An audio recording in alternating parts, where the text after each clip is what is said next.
Hello students, welcome to Vivekananda agriculture academy. आज हम लोग बात करेंगे जेट एंट्रेंस एग्जाम 29 सितंबर 2020 के बारे में। ठीक, जेट एग्जाम होता है ज्वाइंट एंट्रेंस टेस्ट। ये राजस्थान एग्रीकल्चर का एंट्रेंस होता है और कई बार बच्चों ने मुझे कल से कॉल किया, कमेंट किया, सर एक जेट का वीडियो बनाइएगा जेट एग्जाम के लिए, कैसे क्या वहाँ पर इंस्ट्रक्शंस हैं। एडमिट कार्ड रिलीज हो चुका है और offline paper, previous paper, how to attempt, paper type, number of questions, बहुत सारी डिटेल यहाँ पर उन्होंने कमेंट किया। तो इस तरीके से हमने चलिए एक वीडियो बनाते हैं इसके लिए। हालांकि जेट के लिए मेरा ये पहला वीडियो है जेट एग्जाम के लिए, तो देखते हैं इसमें कितना रिस्पांस आता है, आप लोग कितना इसको लाइक और कमेंट शेयर करते हैं, ताकि मुझे रिस्पांस अच्छा मिलेगा तो हम इसके लिए प्रॉपर वीडियो बनाते रहेंगे। हालांकि अभी तक मेरा कोई वीडियो था नहीं, ये फर्स्ट वीडियो है हमारा। ठीक है, कोई यहाँ पर अगर मिस्टेक गलती हो तो मुझे कमेंट जरूर करिएगा, हम उसको एक्सेप्ट करके नेक्स्ट वीडियो में ऐसी कोई गलती नहीं करेंगे। चूंकि जब कोई फर्स्ट वीडियो होता है तो हो सकता है, चूंकि मुझे इसके बारे में अभी तक कोई ये पता था एग्जाम जेट का होता है, मैं चर्चा करता रहता था। ठीक है, लेकिन मैंने कई वीडियो इस पर नहीं बनाया, तो मुझे ज़्यादा डिटेल स्टडी की यहाँ के बारे में उतनी नहीं थी। ठीक है, फिर भी बच्चों ने मुझे एडमिट कार्ड भेजा व्हाट्सएप पर, देखिए सर इसमें इंस्ट्रक्शंस हैं, क्या क्या लेकर के जाना है, कैसे क्या है। तो ये एक अच्छी बात थी, हमने इस पर एक जरूर वीडियो बनाएंगे। ठीक है, तो आगे भी हम ऐसे वीडियो लाते रहेंगे आपके लिए, परेशान होने की कोई जरूरत नहीं है। ठीक है, तो हम लोग चूंकि राजस्थान जो बच्चे हैं और हम मोस्टली यूट्यूब से हमारे अभी जेट जो एग्जाम दिया है आपका ICR का, BHU का, तो बहुत उन बेनिफिट उनको मिला हमारे यूट्यूब चैनल से, ऐसा उनका कमेंट है। ठीक है, ऐसे काफ़ी क्वेश्चन फंसे जो हम लोगों ने प्रीवियस पेपर करवाए हैं। ठीक है, तो वो चाहते हैं कि सर हमारे लिए प्रॉपर कुछ करते रहेंगे तो हम लोग जेट में भी अच्छे से एग्जाम जो है क्वालिफाई कर ले जाएंगे। तो हम लोग इसलिए अब यहाँ पर प्रॉपर इसके लिए वीडियो बनाते रहेंगे, जो भी हमें जरूरत लगे उसके लिए। ठीक है, तो हम लोग आज बात करेंगे यहाँ पर एडमिट कार्ड के बारे में। इसका एडमिट कार्ड आ चुका था, वो आपका 23 सितंबर से। ठीक है, आप लोगों ने सभी निकाल लिया होगा एडमिट कार्ड। ठीक है, अब हम लोग बात करते हैं यहाँ पर एडमिट कार्ड के इंस्ट्रक्शंस क्या हैं। आपका एग्जाम जो होना वो 29 सितंबर में होना है। एग्जाम का जो टाइम है वो 12 से 2 घंटे के टाइम है, केवल 12 से 2 बजे तक केवल 2 घंटे दिए जाते हैं। ठीक है, और यहाँ पर नंबर ऑफ क्वेश्चंस केवल 120 की क्वेश्चन आते हैं और ये एग्जाम आपका ऑफलाइन होता है, पेपर भी बाद में आपको रिटर्न कर दिया जाता है। ठीक, अब यहाँ पर हम लोग बात करते हैं, इसमें मेन चीज है एडमिट कार्ड इंस्ट्रक्शंस क्या है, कि एडमिट कार्ड के साथ क्या क्या लेकर के जाना है। तो मैं आपको बोल दे रहा हूँ, आप इसको सुन लीजिएगा, समझ लीजिएगा। ठीक है, देखिए आपका एडमिट कार्ड मिला होगा, उसमें लिखा होगा आपको कि आपकी जो एंट्री होनी है, यानी एंट्री ऑफ कैंडिडेट, वो आपको 9 बजे से एंट्री आपकी हो जानी है। पेपर आपका है 12 बजे से। ठीक, क्योंकि इसमें कोविड-19 वजह से काफ़ी आपको जो है सैनिटाइज किया जाएगा, सीट है और कई बार चेकिंग होती है, तो इसमें आपको जल्दी घर से निकलना होगा। तो आपको एग्जाम सेंटर पर 9 बजे कैंपस के अंदर जो है आपको जाना होगा। ठीक है, और 11:30 के बाद, 11:30 के बाद आपकी एंट्री नहीं होगी। तो आप कोशिश करिएगा कि 9 से लेकर के 9 के बाद हम तुरंत जो है एग्जामिनेशन तक पहुंच जाएं। ठीक है, ताकि कोई ऐसी मिस्टेक ना हो कि ट्रैफिक के कारण हम पहुंच पाए लेट और वहां हमारे एग्जाम में एंट्री ना होने के कारण हमारा एग्जाम छूट सकता है। ठीक, तो 11:30 बजे बाद आपकी एंट्री बंद हो जाएगी। ठीक, अगला यहाँ पर पॉइंट है कि आपको बाल पॉइंट लेके जाना है। ठीक है, ब्लैक बाल पॉइंट, जैसे डॉट वाला पेन, ये है ना जेल वाला नहीं, डॉट वाला। चूंकि ऑफलाइन में आपको आंसर शीट भरनी होगी और आप, मेरी एक बात और मान ली सलाह, आप एक पेंसिल लेके और जाइएगा। क्योंकि पेंसिल लेके क्यों जाएंगे, क्योंकि जब भी आपको आंसर शीट मिलेगी तो वहां पर आपको कॉलम भरना होगा। ठीक है, मान लीजिए किसी के नाम यहाँ पर पप्पू है, ठीक है, तो यहाँ पेंसिल क्या करेंगे, आप पप्पू भरेंगे, तो PAPP, एक कॉलम और खाली, पप्पू हो गया, है ना, पेंसिल से। अब क्या करेंगे, पप्पू को हम लोग किससे करेंगे, पेन से करेंगे, जो ब्लैक पेन हो। ठीक है, ब्लैक पेन बोला है तो ब्लैक पेन लेके जाएंगे। अब आप क्या करेंगे, यहाँ पर इससे पेन से लिखेंगे। इससे गलती क्या होती है, बाद में अब इरेजर आता है तो उसको हल्के साफ कर देंगे, वो आपका जो है बिल्कुल क्लियर हो जाएगा। ठीक, तो कई बार ऐसा होता है कि हम लोग जो है पेन ले जाते हैं और पहले बार में भर देते हैं, जहां लिखना होता है कुछ और, लिखते कुछ और, तो हमारी वहां पर आंसर शीट जो है वो गलत हो जाती है, OMR शीट। ठीक, तो उसमें लिखा है कि आपको OMR शीट बिल्कुल दोबारा कोई सीट नहीं दी जाएगी, एक ही सीट आपको मिलेगी। तो ऐसी गलती ना करें कि उसमें आपका जो है पेपर नेगेटिव हो सकता है। ठीक, पहली बात तो आप लोग क्या करेंगे, पेन के साथ पेंसिल लेके जाएंगे। पेंसिल पहले आप जो है वहां पर लिखेंगे और फिर ओवर राइटिंग कर देंगे, किससे, बहुत ही हल्के पेन ब्लैक बैल पॉइंट से, और हमारा जो है OMR शीट भर जाएगा। ठीक, अगला यहाँ पर इंस्ट्रक्शंस है, आपको फोटो एक लेके जाना है और वो फोटो आपकी एडमिट कार्ड जो फोटो है उससे मैच होनी चाहिए। ठीक, अगर किसी स्टूडेंट के पास कोई फोटो नहीं है, ठीक है, उससे मैचिंग नहीं करती है, मतलब हो सकता है वो सोचे कि मैंने सफेद शर्ट में खिंचाई थी, सफेद शर्ट वाली फोटो नहीं है, तो आप फोटो सेम होनी चाहिए, मतलब सेम मतलब जो हमारी फोटो है वही उसमें होनी चाहिए, इसका मतलब ये है। ठीक है, हो सकता है उससे फोटो वो शर्ट नहीं है तो आप एक फोटो खिंचा सकते हैं उसी टाइप की। ठीक है, तो उस फोटो का आप लेकर के जाएंगे। ठीक, तो यहाँ पे लिखा हुआ है ब्रिंग वन फोटो आईडी, एक आपको आईडी प्रूफ लेके जाना है एडमिट कार्ड के साथ। आईडी प्रूफ में आपको ओरिजिनल ले जाना है, फोटो कॉपी नहीं चलेगा। ठीक है, अब सुनिए आईडी प्रूफ में आप क्या लेके जाना है। आईडी प्रूफ में आपको जो है लेके जाना आधार कार्ड, अगर है आधार कार्ड मोस्टली सबका होता ही है। ठीक है, पैन कार्ड ले जा सकते हैं, आधार कार्ड नहीं है तो ड्राइविंग लाइसेंस ले सकते हैं, या फिर कोई भी आईडी प्रूफ ऐसा हो जो किसी एफिलिएटेड इंस्टीट्यूट से हो, जहां आपने मान लो किसी विद्यालय में 12th पास किया है, उस विद्यालय का एडमिट कार्ड है तो हम जो है तो उसको ले जा सकते हैं। ठीक, तो ये हमारी बात होगी आईडी प्रूफ और आपके इंस्ट्रक्शंस के बारे में। ठीक, अब हम लोग यहाँ पर बात करते हैं, जो मेन चीज यहाँ पर है ड्रेस कोड, ये बहुत मैटर है। ठीक है, ड्रेस कोड के हम लोग बारे में अगर बात करें तो ये यहाँ पर थोड़ा सा मैटर करेगा ड्रेस कोड। एक्चुअली जो इंस्ट्रक्शंस एनटीएन दिया था इस ईयर के लिए वही सेम इंस्ट्रक्शंस यहाँ पर भी हैं। ठीक है, तो यहाँ पर जो आपका ड्रेस कोड के बारे में अगर बात करूं तो ड्रेस कोड में यहाँ पर लिखा है हाफ टी शर्ट पहन के जाना है। जो बॉयज लोग हैं वो लोअर और हाफ टी शर्ट। ठीक, अब फिर भी कुछ बच्चे कमेंट करें सर हम जीन्स पहन के जा सकते हैं क्या? अरे यार एक दिन जीन्स पहने के नहीं पहने तो क्या फर्क पड़ेगा? ठीक है, तो यहाँ पर lower T shirt, lower pant और आपको टी शर्ट और हवाई चप्पल। ठीक, ये आपकी ड्रेस कोड है। जो गर्ल्स लोग हैं वो केवल आपका सलवार सूट, टॉप गर्ल्स बोलते हैं। ठीक है, सलवार सूट और कुर्ती पहन करके जाएंगे सिंपल सा। ठीक है, फैशन में नहीं बन के जाएंगे। और आपको यहाँ पर जो सैंडल आते हैं उसको यहाँ पर अलाउ नहीं है। ठीक है, आप भी केवल स्लीपर पहन करके जाएंगे।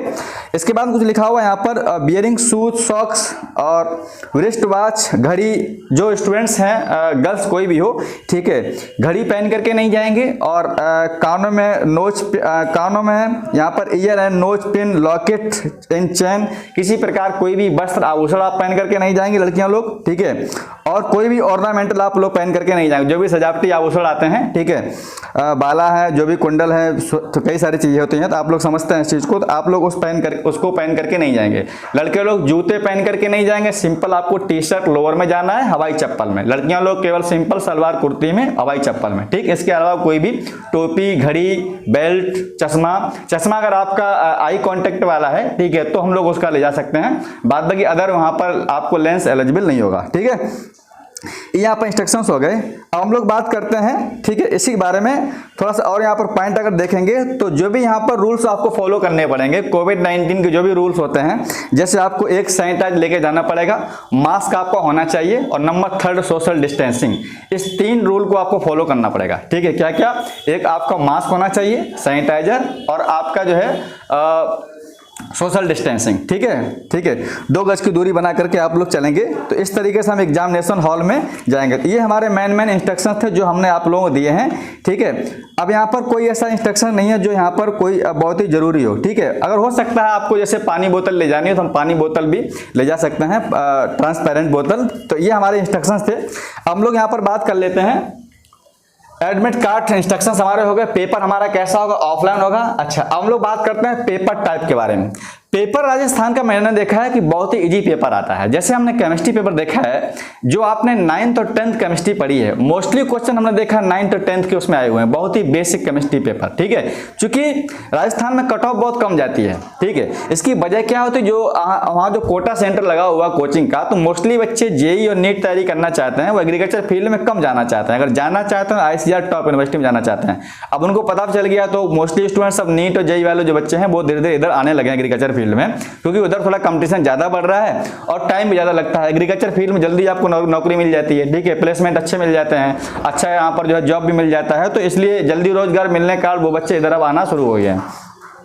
तो ये चीज है यहाँ पर आने का। तो यहाँ पर कट ऑफ बहुत लो जाती है, पेपर भी यहाँ पर बड़ा ही जो है सिंपल पेपर आता है। तो हम यहाँ पर बात करते हैं प्रीवियस ईयर पेपर। जो पेपर मेरे पास में है ABC के, एग्रीकल्चर, केमिस्ट्री, बायोलॉजी, केमिस्ट्री के, तो हम उसको यहाँ पर डेली एक दिन में 2 पेपर आप करवा देंगे। जितने पेपर मेरे पास में है वो हम यहाँ पर, जितना दिन बचा हुआ आपके पास में, ठीक है, तो उतने दिन में हम लगभग सारे पेपर आपको करवा देंगे, ठीक है, ताकि अच्छे से आपकी प्रैक्टिस हो जाए। और एक उसकी बना देंगे प्लेलिस्ट, आप प्लेलिस्ट में जाकर के सब पेपर जेट की प्रीवियस ईयर पेपर नाम से आप लोग देख सकते हैं, ठीक है। अब यहाँ पर हम लोग बात करते हैं नंबर ऑफ क्वेश्चंस के बारे में कि नंबर ऑफ क्वेश्चंस आपके कितने आते हैं। देखिए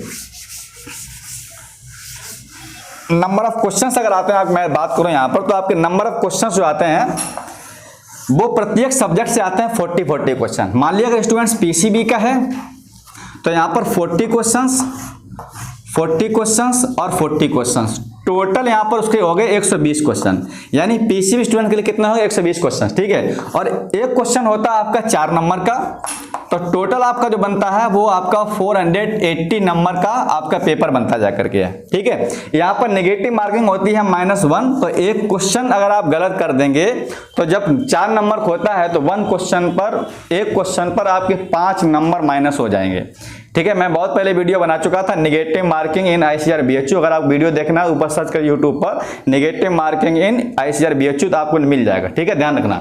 तो यहाँ पर -1 जो होती है नेगेटिव मार्किंग होती है। तो आप ध्यान रखें कि क्वेश्चन को गलत नहीं करेंगे, उसी क्वेश्चन अटेम्प्ट करेंगे जो क्वेश्चन आपको ढंग से आता है। अगर स्टूडेंट PCM का है तो उसको यहाँ पर 40 क्वेश्चन सॉल्व करने पड़ेंगे, 40 question, 40 question physics, 40 chemistry, 40 math. अगर स्टूडेंट ABC ग्रुप का है यानी एग्रीकल्चर और केमिस्ट्री, बायोलॉजी का है तो उसको भी यहाँ पर 40 क्वेश्चन जो है आपको सॉल्व करने पड़ेंगे केवल 2 घंटे में। तो 2 घंटे के टाइम में आपको यहाँ पर नंबर ऑफ जो क्वेश्चन हो गए वो 120 क्वेश्चन हो गए। तो मैं समझता हूँ जो स्टूडेंट PCB का है वो केमिस्ट्री और बायोलॉजी के पेपर को 1 घंटे में आराम से तोड़ सकता है, ठीक। 40 क्वेश्चन, ठीक है, बहुत आसान। क्योंकि बायोलॉजी में क्वेश्चन बड़ा इजी आता है, केमिस्ट्री क्वेश्चन बड़ा इजी आता है, तो हम आराम से 1 घंटे में हम केमिस्ट्री बायो तोड़ सकते हैं, ठीक है। कट ऑफ बहुत कम जाती है यहाँ पर, अभी बता देंगे आपको कितना यहाँ पर क्वेश्चन करना होगा, ठीक है। तो इस तरीके से यहाँ पर नंबर ऑफ क्वेश्चन आते हैं, इतनी नेगेटिव मार्किंग रहती है। और यहाँ पर मैंने एक आइडिया देखा था यहाँ पर जो है, ठीक है, मतलब मुझे लग रहा है कि अगर आपको कट ऑफ के बारे में जानकारी लेनी है तो कम से कम अगर आपके जो है 280 नंबर आ रहे हैं, ठीक है, 280 नंबर, तो राजस्थान में आपको कोई भी यूनिवर्सिटी कट ऑफ बेस पर मिल जाएगी। अब ऐसा नहीं 280 हमने बता दिया आप 280 ले आएंगे, तो 280 से लेकर के आपको टारगेट रखना है 350 नंबर तक का, ठीक है। अगर किसी भी कैटेगरी के स्टूडेंट्स है, अब मान लो ST अगर है तो वो उसके 240 नंबर ही बहुत होते हैं, ठीक है, SC ST कैंडिडेट है। जनरली जो है OBC और जो जनरल कैंडिडेट होंगे वो 280 से लेकर के 350 तक का टारगेट आप करेंगे तो आपको बाद में पछताना नहीं पड़ेगा कि हमें जो है। और वैसे भी पेपर जब इजी आता है तो कट ऑफ हाई जाती है, पेपर टफ होता है तो कट ऑफ वहां पर लो जाती है। तो ये तो कंडीशन पहले से कंडीशन यहाँ फॉलो होती है। तो कुल मिलाकर के आपको टारगेट यहाँ पर हाई करना है, ठीक, राजस्थान के लिए, ठीक है। हम लोग यहाँ पर बात करते हैं पेपर हम लोग कैसे अटेम्प्ट करेंगे, ठीक है। देखिए इसको हटाते हैं, हम लोग बात करते हैं पेपर को कैसे अटेम्प्ट करेंगे। एक्चुअली पेपर को हम लोग अटेम्प्ट करने का तरीका आपको बता रहा हूं। देखिए हमने ICAR में बताया था आपको मिनिमम कम से कम 2 अटेम्प्ट करना बहुत जरूरी है, 2 बार पेपर को अटेम्प्ट, ठीक है, 2 अटेम्प्ट इज मस्ट। ऐसा क्यों? ऐसा इसलिए है क्योंकि कई बार बच्चों ने मुझे खुद बताया कि सर आपने बताया 2 बार पेपर अटेम्प्ट करो, तो मैंने ICAR 2 बार पेपर अटेम्प्ट किया। तो पहले बार जब अटेम्प्ट किया था उसके बाद जब दूसरा अटेम्प्ट मैंने किया तो कम से कम पहले हमारे जो 5 से 10 क्वेश्चन गलतियां हुई थी वो क्वेश्चन सही हो गए। 2 अटेम्प्ट का मतलब यहाँ पर क्या होता है, पहले आप जो जब पेपर मिलेगा 12 बजे, ठीक है, आपका पेपर 12 बजे से है, तो 12 बजे जब आपको पेपर मिलेगा सबसे पहले मैं बताता हूँ केवल क्या करेंगे, आपका पेपर ऑफलाइन मिलेगा तो आपका पेपर इस तरीके से मिल जाएगा ऑफलाइन, ठीक है। ये आपका जेट का पेपर है, आपको ऐसे पेपर मिल जाएगा, ठीक। अब ये पेपर जो ऑफलाइन होगा तो हम तुरंत देख सकते हैं इसमें कौन सा पोर्शन सिंपल वाला है। हो सकता है स्टूडेंट्स PCM का हो, या हो सकता है वो PCB का हो सकता है यहाँ पर ACB का हो। AC वालों के तो ACB वाले इनकी हमेशा बल्ले बल्ले रहती है, तो कहीं भी एडमिशन ले सकते हैं, ठीक है। एग्रीकल्चर केमिस्ट्री बायो, चूंकि अब इनको यहाँ पे इतना सिंपल है, एग्रीकल्चर सिंपल है, केमिस्ट्री में उनको थोड़ी सी हार्ड पड़ेगी, लेकिन केमिस्ट्री एग्रीकल्चर बायोलॉजी इनका बहुत सब्जेक्ट सिंपल रहता है, वो आराम से यहाँ पर टॉप यूनिवर्सिटी पा सकते हैं, ठीक। अब किसी भी आप पेपर जब मिलेगा तो सबसे पहले हम लोग क्या करेंगे, पेपर को चेक करेंगे। पेपर चेक इसलिए करेंगे, हो सकता है यहाँ पर फिजिक्स थोड़ी टफ आ जाए, केमिस्ट्री और मैथ सिंपल हो सकता है यहाँ पर आप ये पीसीबी कर दो, ठीक है, हो सकता है यहाँ पर आपका जो है केमिस्ट्री और बायोलॉजी, यहाँ पर बायोलॉजी मान लो अगर केमिस्ट्री टफ हुई, बायोलॉजी सिंपल होगा, फिजिक्स सिंपल हो सकता है। तो इनमें से जो पेपर सिंपल हैं, 2 पेपर जो सिंपल हो, 2 सिंपल पेपर, ठीक है, आप पहले उसको सॉल्व करेंगे। हो सकता है केमिस्ट्री सिंपल है, केमिस्ट्री सॉल्व कर लीजिएगा, बायो सिंपल, क्योंकि कई बार बच्चे पेपर, जैसे 22 में पेपर था आईसीआर का 22 सितंबर में, तो मैथ के पेपर थोड़ा सा टफ था, ठीक है, मैचिंग क्वेश्चन ज्यादा थे, तो जो बच्चे मैथ वाले होते हैं उनको मैथ में बहुत इंटरेस्ट होता है, तो वो मैथ में उलझ जाते हैं, ऐसा था। अब बच्चे जो मैथ में उलझ गए तो उनके मैथ के चक्कर में उनका फिजिक्स और केमिस्ट्री का जो पेपर था वो अटेम्प्ट ही वो लोग नहीं कर पाए, अटेम्प्ट कर पाए बहुत कम क्वेश्चन अटेम्प्ट कर पाए। तो अब ऐसा नहीं होता है कि हमें एग्जामिनेशन टाइम पर उस क्वेश्चन को चूज करना होता है, उस पेपर चूज करना होता है जिसमें हमें नंबर ऑफ क्वेश्चन ज्यादा मिल रहे हैं, ठीक। हो सकता है आप यहाँ पर मैथ में अगर उलझ गए तो मैथ में आपके 20 क्वेश्चन के चक्कर में हम, हो सकता है केमिस्ट्री और फिजिक्स में हो सकता है 40 क्वेश्चन छोड़ सकते हैं। तो आप ऐसा काम नहीं करेंगे, हम पहले अटेम्प्ट में क्या करेंगे, फर्स्ट अटेम्प्ट हम लोग क्या करेंगे, उन क्वेश्चन को टारगेट करें जो क्वेश्चन बहुत ही इजी हमको आ रहा है, ठीक, ढूंढ करके, क्योंकि ऑफलाइन में आपको गोला भरने में भी टाइम लग जाएगा, ठीक है। तो पेपर आप कोशिश करिएगा कि कम से कम आप जो है 2 घंटे से पहले ही, 1.5 घंटे में ही पेपर को 2 अटेम्प्ट में कम से कम इतना फिनिश कर लें कि हमारे आराम से क्वेश्चन सिलेक्शन के लायक हो सकें, ठीक। तो हम 2 अटेम्प्ट, पहले अटेम्प्ट क्या करेंगे, सिंपल पेपर को पहले देखेंगे, फिर हम लोग उस क्वेश्चन को उस वहां पर पेपर को देख लेंगे जो पेपर सिंपल है, उसमें सिंपल पेपर को हम लोग पहले कर लेंगे 2 अटेम्प्ट। मान लो बायोलॉजी स्टूडेंट्स है, उसको सबसे पहले बायोलॉजी अच्छी लगती है, वो बायोलॉजी कर लेगा, लेकिन बायोलॉजी में कम से कम 2 अटेम्प्ट कंफर्म करेंगे। तो 2 अटेम्प्ट जब कंफर्म करेंगे तो हमारा पेपर बिल्कुल ये कंफर्म हो जाता है कि वास्तव में 40 क्वेश्चन में से हमारे 35 क्वेश्चन बिल्कुल 100% क्लियर है, ठीक। अब फिर आ जाएगा केमिस्ट्री पर, ठीक, क्योंकि बायोलॉजी थोड़ी यहाँ पर केमिस्ट्री पढ़ेगा, हो सकता है कुछ सवाल आ जाते हैं न्यूमेरिकल, तो केमिस्ट्री यहाँ बायोलॉजी करेगा, 20 मिनट में बायोलॉजी करके बैठ जाएगा वो, है ना। केमिस्ट्री करेगा तो कम से कम आधा घंटे केमिस्ट्री लगा सकता है वो, ठीक है। तो कुल मिलाकर के हमारे 1 घंटे में 2 पेपर आराम से कर सकते हैं। अब फिजिक्स में हम लोग वही क्वेश्चन करेंगे जो आपको कंफर्म है, ठीक है। अगर क्वेश्चन में डाउटफुल होता है तो हम बिल्कुल उस क्वेश्चन को छूएंगे नहीं, याद रखना, सॉल्व करके अगर नहीं आ रहा तो उसको छोड़ दीजिएगा। कुल मिलाकर के हमें यहाँ पर 120 क्वेश्चन है, तो मूल मिलाकर मुझे लग रहा है अगर आपने 80 क्वेश्चन कर लिए तो 8 चौको 32, 320 नंबर आ गए। आपका 100% जो भी यूनिवर्सिटी है, चाहे वो कोटा में हो, ठीक है, यूनिवर्सिटी के बारे में मैं बताऊं, यहाँ पर कोटा में है, उदयपुर में है, जोधपुर में है, जबलपुर में है, बीकानेर में, जोबनर में है, तो जो यूनिवर्सिटी जहाँ पर भी हैं तो उसकी कट ऑफ बहुत कम जाती है, आप कोई यूनिवर्सिटी यहाँ पर मिल जाएगी, ठीक है। तो ये हमारा ओवरफ्लो रहा कि अटेम्प्ट कैसे पेपर करेंगे हम लोग। यहाँ पर जो है पहले सिंपल पेपर को पहले करेंगे, इसके बाद जो टफ क्वेश्चन हमारा है, टफ पेपर, उसको सबसे लास्ट में अटेम्प्ट करेंगे। तो ये एक ओवर व्यू में एक जेट के बारे में थोड़ी सी जानकारी थी जो हमने आपको फर्स्ट वीडियो में दी है। कोई अगर प्रॉब्लम हुई हो, मुझसे गलती हुई तो मुझे आप कमेंट जरूर करिएगा, हम लोग और इसके लिए और थोड़ा सा बेहतर वीडियो बनाते हैं आगे आने वाले समय के लिए, ठीक है। जो आने वाले वाले समय, जो समय बच्चे होंगे, जो स्टूडेंट्स होंगे, आपके भाई बहन यार दोस्त होंगे, तो वो चैनल के माध्यम से जेट एग्जाम की तैयारी भी एक बेहतर तरीके से कर पाएंगे, ऐसा हमारा जो है कोशिश रहेगा, ठीक है। तो मिलते हैं हम लोग नेक्स्ट वीडियो में। आप सभी के लिए हम लोग परीक्षा के लिए बहुत बहुत बधाई, thank you, best of luck. फिर मिलते हैं हम लोग नेक्स्ट वीडियो में, ठीक है, थैंक यू।